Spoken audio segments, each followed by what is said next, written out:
Oke, assalamualaikum warahmatullahi wabarakatuh. Kembali lagi kita di materi pembelajaran pendidikan agama Islam dan budi pekerti.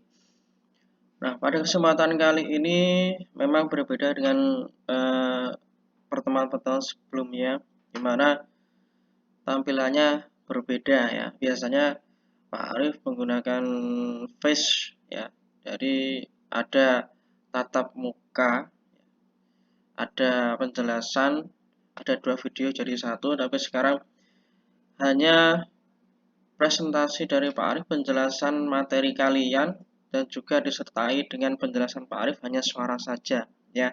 Tapi walaupun demikian kalian harus memperhatikan secara betul-betul karena ini memang materi kalian. Jadi setiap pertemuan kita akan membahas satu bab ya. Jadi mohon untuk diperhatikan. Nah, sebelum kita lanjut untuk materi selanjutnya di Pendidikan Agama Islam dan Budi Pekerti kelas 10 ini, marilah kita berdoa terlebih dahulu untuk memperlancar ya, kegiatan pembelajaran kita pada kesempatan kali ini. Marilah kita buka pembelajaran kali ini dengan umul kitab suratul Fatihah bersama-sama. Ila khairin Mustafa Muhammadin sallallahu alaihi wasallam syawalillahi lahumul Fatihah. A'udzu billahi minasyaitonir rajim. Bismillahirrahmanirrahim. Alhamdulillahi rabbil alamin arrahmanir rahim maliki yaumiddin. Iyyaka na'budu wa iyyaka nasta'in ihdinas siratal mustaqim siratal ladzina an'amta 'alaihim ghairil maghdubi 'alaihim waladdallin. Amin. Nah, pada kesempatan kali ini kita akan membahas bab 3, yaitu tentang senang menuntut ilmu dan mengamalkannya. Jadi kalian sebagai pelajar yang notabene sebagian besar atau mayoritas dari kegiatan-kegiatan kalian adalah untuk menuntut ilmu. Nah, dalam Islam menuntut ilmu adalah hukumnya wajib bagi orang muslim ya dan muslimah. Jadi itu diterangkan dalam hadis Rasulullah, talabul ilmi fardhun ala kulli muslimin wal muslimat. Jadi setiap orang muslim, baik itu laki-laki maupun perempuan, adalah hukumnya wajib untuk menuntut ilmu. Nah, di sini Pak Arif akan menjelaskan pengertian menuntut ilmu itu apa sih ya. Nah, pengertian menuntut ilmu itu berasal dari bahasa Arab ya, yang ilmu sorofnya di sini berasal dari kata alima ya'lamu ilman. Alima yang merupakan kata kerja yang artinya mengetahui. Jadi berasal dari kata alima yang berarti mengetahui. Sedangkan yang dimaksud menuntut ilmu adalah suatu usaha yang dilakukan secara sadar untuk memperoleh pengetahuan dengan tujuan untuk mengubah seseorang dari tidak tahu menjadi tahu. Mengubah perilaku ke arah yang lebih baik sehingga seorang tersebut memiliki kecakapan bukan hanya bersifat intelektual melainkan juga bersifat sosial dan religius. Jadi maksud dari menuntut ilmu ini adalah luas sekali. Dalam artian kalian memperoleh keilmuan bisa menuntut ilmu dari jenis ilmu sains, ilmu sosial, ya, termasuk dengan akhlak, keagamaan dan lain sebagainya.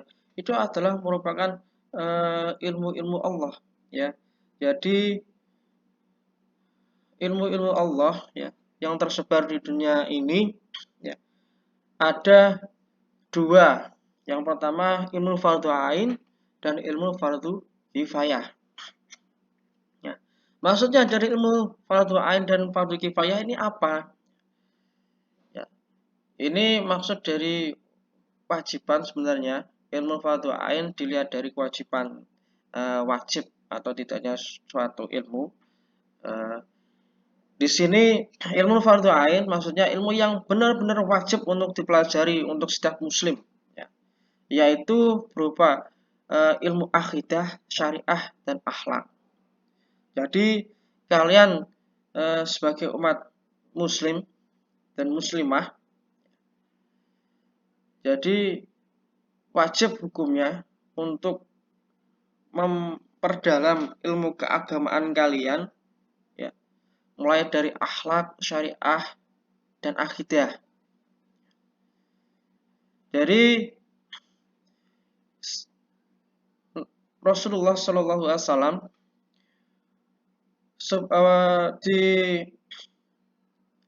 diutus oleh Allah Subhanahu Wa Taala ke dunia ini, salah satunya adalah untuk memperbaiki akhlak manusia.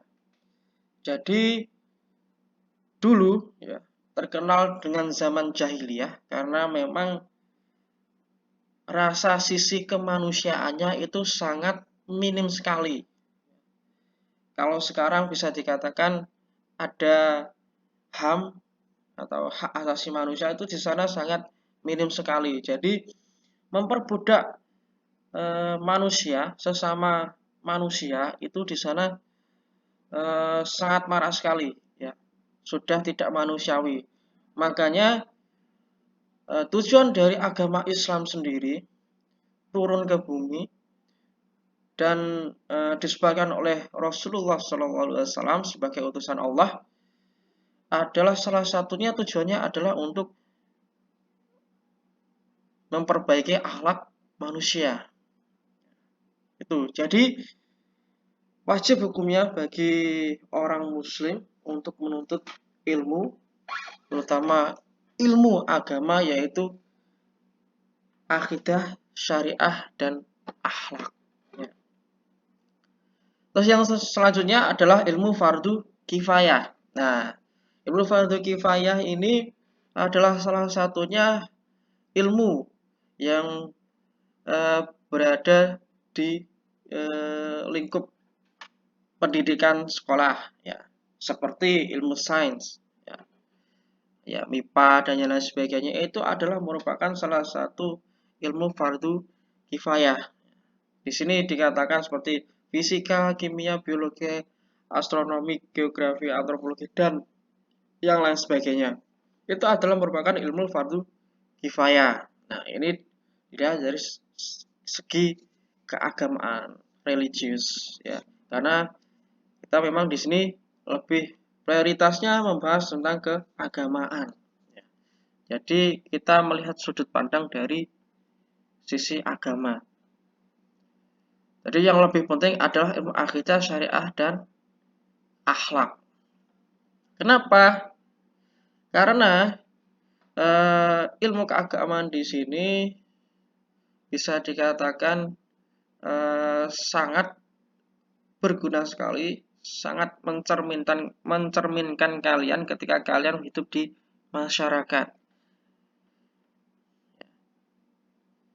Orang yang berilmu, ya, tapi tidak berakidah, bersyariah, dan berakhlak, ya, tetap saja di dalam masyarakat, ya, tidak akan dipandang sebagai orang yang berilmu. Ya. Kenapa? Karena akhlaknya tidak bagus, tidak berakidah, dan bersyariah. Jadi gitu. Amal, ya, itu harus disertai ilmu. Dan ilmu harus disertai dengan akidah, syariah, dan akhlak. Dan ketika tiga unsur tersebut bersatu, insya Allah kalian akan menjadi seorang muslim dan muslimah yang bermanfaat bagi sesama umat. Kenapa? Karena kalian memiliki ilmu yang disertai dengan akidah, syariah, dan akhlak. Dan tentunya menjadi seorang muslim yang bermanfaat, ya. Next, Keutamaan dan kemuliaan ilmu. Di sini ada 4 poin. Yang pertama adalah menjadikan manusia memiliki keunggulan dari makhluk lainnya. Jadi manusia diciptakan di sini memiliki akal pikiran dan sudah tentu berbeda dengan makhluk-makhluk lainnya. Bahkan sudah dinasihatkan bahwasanya manusia adalah merupakan salah satu makhluk Allah yang paling sempurna, ya, karena memiliki akal,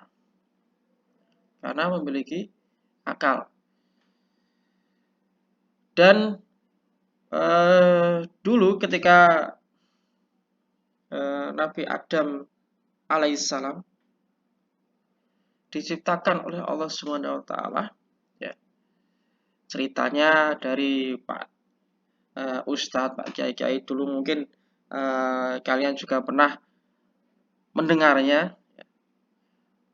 Karena memang Adam diciptakan lebih sempurna dari sebagainya, ya.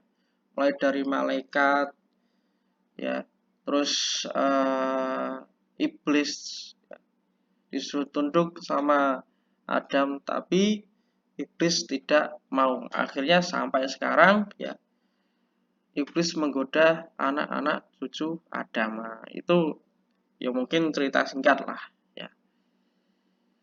Dan poin yang kedua, mengangkat derajat seorang manusia. Ketika orang yang berilmu dan orang yang tidak berilmu, itu derajat di dalam masyarakat akan berbeda, pandangan masyarakat akan berbeda, ya. Kenapa?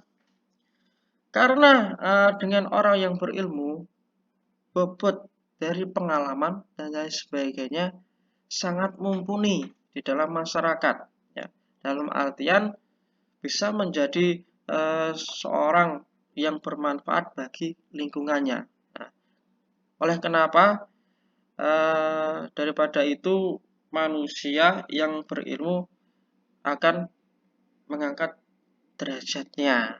Nah, seperti itu. Dan selanjutnya, poin yang ketiga adalah warisan para nabi. Jadi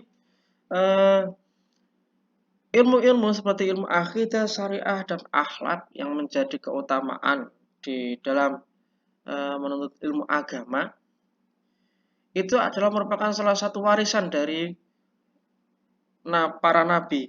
Rasulullah SAW termasuk, ya. Jadi keilmuan di situ yang paling lengkap, ya, bisa di pedoman kita yaitu di Al-Quran. Itu sangat komplit sekali, lengkap sekali apabila kalian mempelajari dan memahaminya artinya. Jadi jangan hanya sekilas membaca saja, ya, tapi juga memahami isi dari Al-Quran tersebut, ya. Coba untuk belajar memahami isi dari Al-Quran. Jadi cobalah untuk hanya sekedar membeli Quran terjemahan dan kita mempelajarinya di rumah. Itu minimal, ya. Kalau bisa lebih baik lagi kita mencari guru, ya, atau seseorang seperti ustadz atau kiai yang bisa istilahnya memberikan suatu penjelasan mengenai ayat-ayat tersebut. Dan tentunya kita sebagai manusia, ya, sebagai umat, kita harus bisa memilah dan memilih, ya, mana yang lebih baik yang bisa kita tangkap dari ilmu tersebut. Jadi banyak dari sekarang generasi-generasi muda yang lebih istilahnya gimana ya, yang lebih mempelajari ilmu keagamaan itu melalui YouTube dan yang lain sebagainya, ya. Berbeda dengan orang yang dahulu kita langsung menuntut ilmu kepada sumbernya langsung.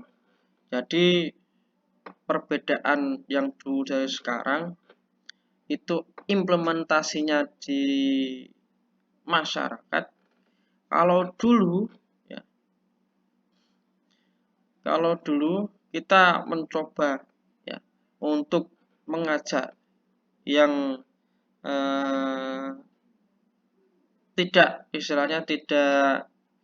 mengutamakan keagamaan, ya, yang malas-malasan tentang agama, kita ajak semua. Tapi kalau sekarang, ya, lebih mengejas atau bisa dikatakan mengata-ngatai, kamu kafir dan sebagainya seperti itu. Itu implementasinya, ya, perbedaannya. Apa yang kita ambil, apa yang kita lakukan. Jadi kalau bisa menuntut ilmu keagamaan, kita harus paling tidak melihat background dari orang atau narasumber yang kita mintai, ya, penjelasan dari ilmu atau pengajarannya. Jadi lebih baik kalau menuntut ilmu secara dalam, kita mencari sumber, ya, entah itu alim ulama atau dan lain sebagainya, Pak Kiai, ya, kita harus melihat backgroundnya terlebih dahulu. Dan yang dijelaskan itu tidak harus, ya, semuanya kita ambil. Jadi kita tangkap apa yang sekiranya bisa kita tangkap, bisa jernih kita analisa, baik atau tidak, benar atau tidak, ya. Jangan kita telan mentah-mentah, ya. Itu pesan dari Pak Arif, ya. Terus yang terakhir yaitu ilmu adalah imamnya amal. Amal tanpa ilmu, ya, itu sangat bisa dikatakan sia-sia atau bisa dikatakan juga tidak bermanfaat. Jadi ketika kita beramal, kita harus juga memiliki ilmu. Contohnya apa?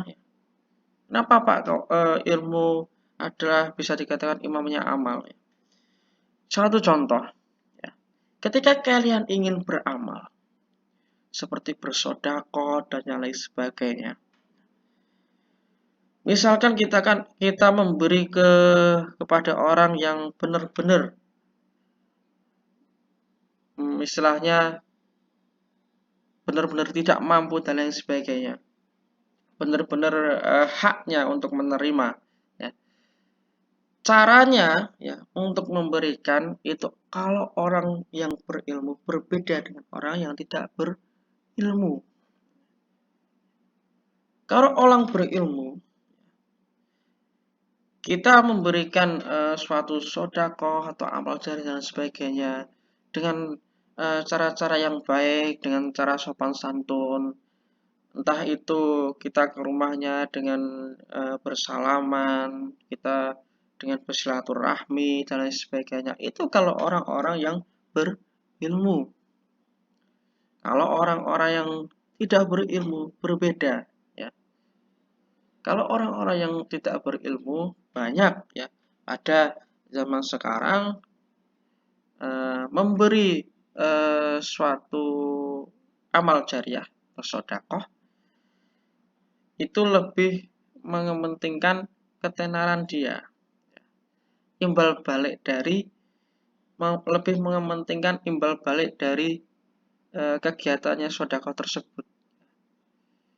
Berarti bisa dikatakan tidak ikhlas, ya kan, untuk beramal, untuk bersedekah. Jadi ilmu, ya, adalah imamnya amal. Jadi amal tanpa ilmu itu bisa dikatakan sia-sia, ya. Catat baik-baik, ya. Selanjutnya, etika dalam menuntut ilmu. Ya, yang pertama meluruskan niat. Nah, seperti kalian selaku pelajar, ya. Ketika kalian berangkat dari rumah terus sampai ke sekolahan, ya, mulai dari rumah kita harus meluruskan niat kita. Niat kita itu apa sih ketika kita mau berangkat sekolah itu? Ya, jadi semuanya itu tergantung pada niat kita ya. Jadi kita tata dulu niat kita sebelum kita berangkat bersekolah. Oh ya, niat niat kita adalah untuk menuntut ilmu, tidak lain dan tidak bukan ya.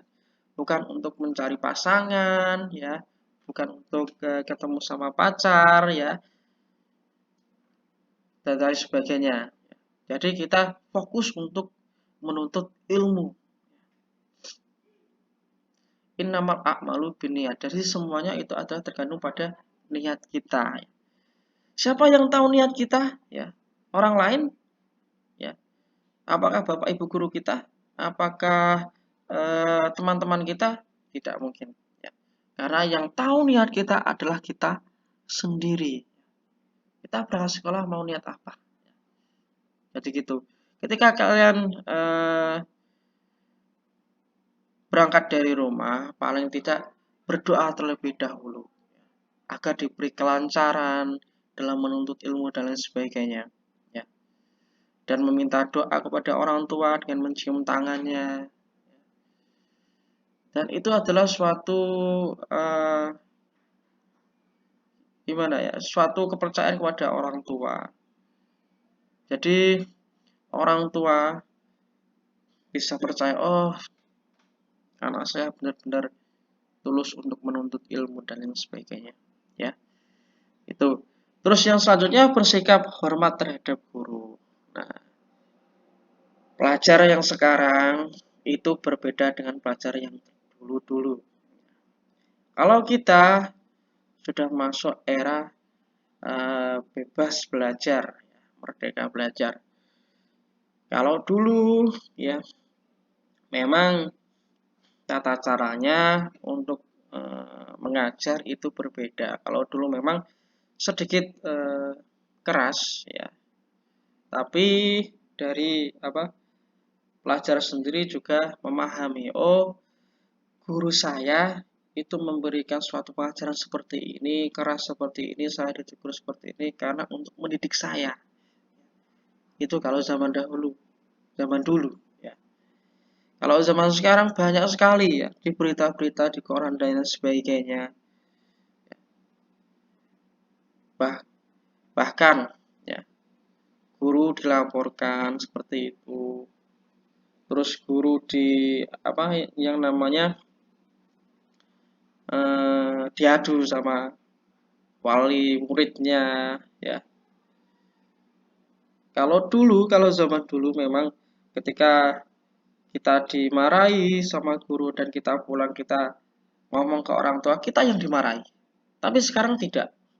Ketika pelajar dimarahi sama gurunya dan matur ke orang tua yang marahi guru sekarang ya. Jadi sangat berbalik ya, berbeda sekali dengan yang dulu. Karena memang bagaimana ya, ilmu keakhlakan sekarang itu minatnya sangat minim sekali. Jadi terkait dengan keakhlakan. Jadi oleh karena itu kalian ya,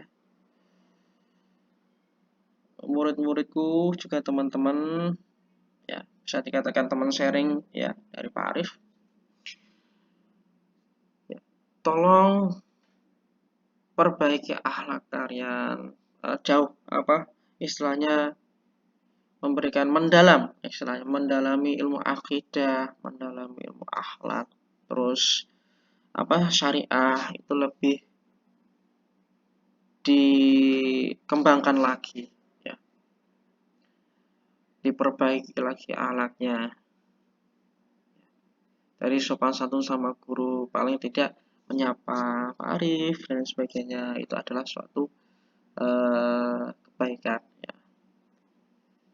Jadi sopan santun itu sangat perlu buat kalian. Nanti ketika kalian di masyarakat, ketika kalian kerja juga, itu sangat penting sekali ya. Terus yang selanjutnya, awali dan akhiri ketika menuntut ilmu dengan berdoa. Ketika kita berangkat dari rumah dengan berdoa, mencium tangan orang tua, ketika kita pulang dari sekolah, sebelum kita pulang kita harus berdoa terlebih dahulu, ya, agar ilmu yang kita peroleh ini bisa bermanfaat di kemudian hari. Itu harapannya. Jadi jangan lupa ketika kalian memulai untuk pembelajaran dan sebagainya, jangan lupa untuk berdoa. Begitupun ketika kalian berakhir atau mengakhiri kegiatan pembelajaran pada hari itu ataupun kegiatan pada hari ini, jangan lupa untuk berdoa, ya. Yang selanjutnya, kiat-kiat dalam menuntut ilmu, ya. Agar apa sih kita menuntut ilmu? Agar apa? Yang pertama, penuhi etika dalam menuntut ilmu. Agar ilmu bermanfaat itu seperti apa sih? Ya. Yang pertama, penuhi etika dalam menuntut ilmu. Etika untuk menuntut ilmu itu harus dipenuhi. Contohnya sopan santun, ya, dan lain sebagainya. Itu harus dipenuhi karena etika menuntut ilmu itu sangat penting bagi kita. Selanjutnya, hindari perbuatan maksiat. Saya ingat cerita sedikit ya tentang teman saya dulu, ya, yang kebetulan dari pondok Tebuireng, Jombang. Beliau hafiz Quran dan kemarin baru saja pulang dari Turki, habis pendidikan keagamaan di sana di Turki. Dan dulu ketika kita misalnya satu mes, satu kos-kosan seperti itu di Pare, karena dulu memang belum 30 juz dia hafiz, hanya 27 juz. Dan sedikit candaan, ya. Jangan sampai ketika kalian sudah hafal Al-Quran dan lain sebagainya, itu juga ilmu termasuk, ya. Ya, ilmu yang wajib. Dan jangan sesekali untuk bermaksiat. Kenapa? Teman saya bilang, ya, temannya Pak Arif bilang bahwasanya ketika kalian berbuat maksiat, ya, jadi hafalan-hafalan kalian, ya, hafalan Quran itu akan berkurang juga. Kenapa? Karena itu efek dari perbuatan maksiat itu. Jadi ketika kalian menuntut ilmu dan lain sebagainya, agar ilmu itu bermanfaat, agar ilmu itu dapat diimplementasikan di dalam masyarakat, ya, tidak terlupa dan lain sebagainya, hindari perbuatan maksiat, ya. Selanjutnya, mengamalkan ilmu yang sudah didapatkan. Dikatakan orang yang berilmu, ya, yang benar-benar orang yang berilmu itu adalah orang yang bisa mengamalkan ilmunya di dalam masyarakat. Orang yang berilmu dan tidak bermanfaat itu juga ada. Ya. Tapi lebih baik kalian menjadi orang yang berilmu tapi bermanfaat bagi sesama umat, ya, bagi masyarakat banyak, ya, bagi orang-orang banyak, ya. Yang selanjutnya, memiliki semangat, kesungguhan, dan tidak mudah putus asa. Ya mungkin kalau kejenuhan, semangat atau malasnya, semangatnya berkurang, terus malasnya muncul lagi, ya, itu sangat manusiawi sekali. Tapi diusahakan, ya, kita harus semangat dan sungguh-sungguh dalam menuntut ilmu. Karena yang bisa merasakan ilmu tersebut ya bermanfaat ya kalian sendiri. Apakah itu bermanfaat bagi diri kalian sendiri ataukah bermanfaat bagi orang lain? Ya, itu yang tahu kalian sendiri. Ya, kalau bermanfaat bagi orang lain, ya memang bisa dilihat dari segi pandangan orang lain. Oh, orang ini ilmunya alhamdulillah sangat bermanfaat sekali, bisa sharing dan lain sebagainya. Ya, tapi yang kita rasakan apakah ilmu itu bermanfaat bagi kita sendiri? Ya, kita yang bisa merasakannya. Kita yang bisa melihatnya dari segi pandang pribadi kalian masing-masing ya. Terus yang selanjutnya mau mengajarkan kepada orang lain. Nah, contohnya seperti Pak Arif di sini ya, sharing ke kalian mengenai ilmu Pak Arif. Jadi begitupun juga kalian, ketika kalian memiliki suatu ilmu, harus paling tidak kita wariskan ya. Bahasanya seperti itu. Kita wariskan kepada orang lain, adik-adik kita dan lain sebagainya. Ya. Agar ilmu itu bisa bermanfaat ya. Jadi berkesinambungan. Contohnya misal yang laki-laki punya keilmuan tentang otomotif semisal ya. Itu harus share, harus di-sharing sama teman-temannya. Jadi oh bisa, oh gini-gini ternyata otomotif itu seperti ini ya. Farmasi, dental assistant sama. Mungkin orang-orang di luar sana, masyarakat sana masih awam tentang farmasi. Farmasi itu apa sih? Dental assistant itu seperti apa sih? Ya, kita harus sharing ke masyarakat. Ya. Apa sih dental assistant itu seperti apa sih? Ya, gigi apa? Gigi yang kecil-kecil seperti itu kok ada apa suatu keilmuan harus ada dirawat dan sebagainya. Itu alasannya apa sih ya? Kita harus sharing ke masyarakat karena ilmu yang tidak di apa kembangkan ataupun kita tidak diwariskan atau kita tidak share ke orang lain sama aja muspro ya. Ya, gitu. Jadi ketika kalian punya ilmu, entah itu ilmu apa saja yang bermanfaat, yang baik, yang positif, kita bagikan kepada orang lain. Itu menjadi suatu amal yang baik bagi kita sendiri, ya. Menjadi nilai pahala, nilai plus buat pribadi kalian. Terus yang selanjutnya, pelajari biografi orang yang ternama dalam menuntut ilmu. Nah, ini sebagai yang tadi saya jelaskan di awal, Pak Arif, kebanyakan generasi sekarang itu menuntut ilmu, boleh menuntut ilmu di Google dan lain sebagainya, boleh. Pak Arif juga tidak melarang dan lain sebagainya.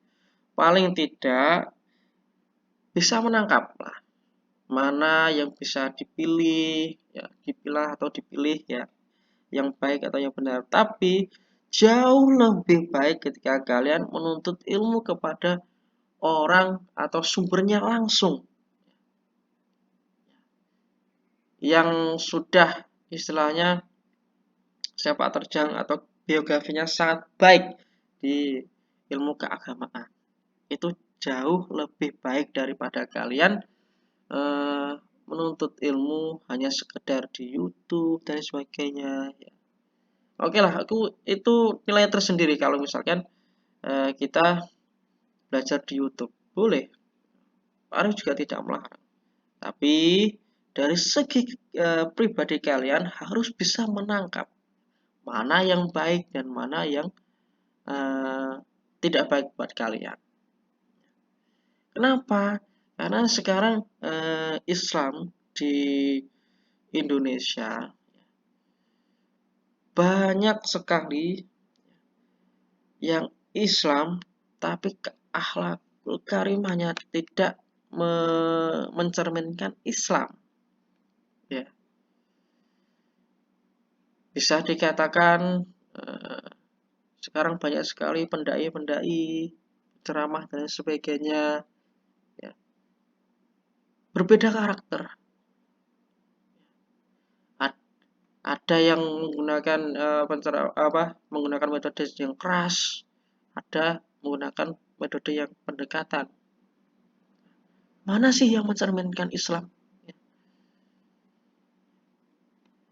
Islam turun di dunia itu untuk memperbaiki akhlak manusia. Ya. Akhlaknya yang dilihat. Jadi bisa sampean lihatlah sendiri. Jadi ketika orang berceramah dan sebagainya yang isinya menjelek-menjelekan yang lain dan sebagainya, itu sudah istilahnya sifat yang tidak islami. Bisa Pak Arif kata seperti itu. Kenapa? Karena Rasulullah SAW dulu menyebarkan agama Islam itu dengan metode-metode pendekatan, tidak metode-metode keras. Mungkin dari kalian banyak sekali wah dulu itu Rasulullah perang untuk atas nama agama dan lain sebagainya untuk menyebarkan agama Islam. Itu pandangan yang sangat bisa dikatakan sedikit menyimpang, ya. Kenapa? Karena Rasulullah SAW dulu itu menyebarkan agama Islam dengan metode-metode pendekatan. Contohnya, Bilal, ya, yang azan, sahabat Rasulullah, yang suaranya merdu, azannya merdu. Dulu Rasulullah SAW mengislamkan Bilal itu dengan metode pendekatan kepribadian atau perasaan. Berbeda dengan metode sahabat yang lainnya. Ketika mengislamkan sahabat-sahabat yang lainnya, seperti Umar bin Khattab dan sebagainya. Rasulullah SAW mengislamkan, istilahnya mengajak. Ya, tidak mengajak sih sebenarnya. Ya lebih baik, lebih mengenai metode istilahnya pendekatan pengajaran pada Umar bin Khattab itu lebih ke akhlaknya. Jadi yang diperlihatkan oleh Rasulullah untuk menyebarkan agama Islam itu ada beberapa metode. Yang pertama tadi metode pendekatan pribadi, ada metode istilahnya pencerminan akhlak dari Rasulullah itu sendiri, sehingga yang melihatnya, yang menganalisanya, oh ini ternyata Islam itu seperti ini. Jadi masuklah mereka ke Islam. Nah, metodenya seperti itu sebenarnya. Kita yang melakukan, orang yang melihat. Bukan kita yang memerintahkan, orang yang bisa saja orang-orang tersebut bahkan akan lari dari Islam. Itu. Islam itu sebenarnya bukan nggak ada yang namanya istilah Islam radikal, itu nggak ada. Cuma cara-caranya yang radikal. Ya. Cara-caranya yang radikal. Yang keras seperti itu tidak mencerminkan cara-cara yang radikal itu tidak mencerminkan keislamannya. Jadi mohon untuk kalian sebagai pelajar, ketika kalian ingin menuntut ilmu, lihatlah biografi orang-orangnya, narasumber kalian. Kalau memang dari segi Pak Arif sendiri, saya bisa katakan kalau Pak Arif sendiri memang backgroundnya adalah hukum, ya, jadi orang hukum, ya pasti tentunya menyakup hukum yang lainnya, hukum Islam juga ada hukum namanya hukum dunia seperti hukum pidana, hukum perdata yang ada di Indonesia dan sebagainya. Jadi paling tidak ada sangkut pautnya, ya seperti itu. Itu ya pesan dari Pak Arif. Selanjutnya sudah 40 menit, ya. Lama sekali. Selanjutnya hikmah menuntut ilmu. Nah, hikmah dari menuntut ilmu apa sih? Ya, hikmahnya adalah menjadi orang yang takut hanya kepada Allah Subhanahu wa taala. Ya. Orang yang berilmu itu otomatis takut, hanya takut oleh Allah Subhanahu wa taala. Kenapa? Kalau orang berilmu kalau mau bermaksiat, ya, itu pasti berpikir-pikir terlebih dahulu. Kalau tidak ada yang melihat, tidak ada orang yang melihat, Allah yang masih melihat. Karena Allah maha segalanya, maha melihat. Ya. Jadi orang yang berilmu itu pasti takut oleh takut hanya kepada Allah Subhanahu wa taala. Yang selanjutnya memudahkan jalan menuju surga, mendapatkan ridho malaikat, mendapatkan permintaan ampun dari seluruh makhluk bumi dan menjadi waris para nabi. Ini ya hikmahnya menuntut ilmu itu seperti ini. Jadi ketika kalian seperti kalian di sini menuntut ilmu dengan sungguh-sungguh dan sebagainya, bisa dikatakan kalian adalah pewaris para nabi. Pewaris para nabi maksudnya ilmu-ilmu yang diturunkan dulu oleh Nabi, terus dari Rasulullah, terus kepada sahabat-sahabat, terus pada umatnya sekarang. Nah, sampai sekarang ilmu-ilmu keagamaannya masih terjaga. Gitu. Terus yang selanjutnya, pahala ilmu yang dihasilkan akan tetap mengalir walaupun pemiliknya telah wafat. Jadi terutama pahala seorang guru, ya. Jadi karena memang dari segi pekerjaan dan sebagainya memang dituntut untuk mengajarkan atau memberikan suatu ilmu pengetahuan, dan tentunya harus disertai dengan keikhlasan. Niscaya ketika orang tersebut sudah wafat dan lain sebagainya, ilmu yang diajarkan kepada orang-orang lain dan bisa bermanfaat bagi orang lain, terus berkesinambungan, ya, itu ada suatu pahala tersendiri dan tidak akan pernah putus. Itu ya manfaat dari ilmu yang bermanfaat, hikmah dari ilmu yang bermanfaat.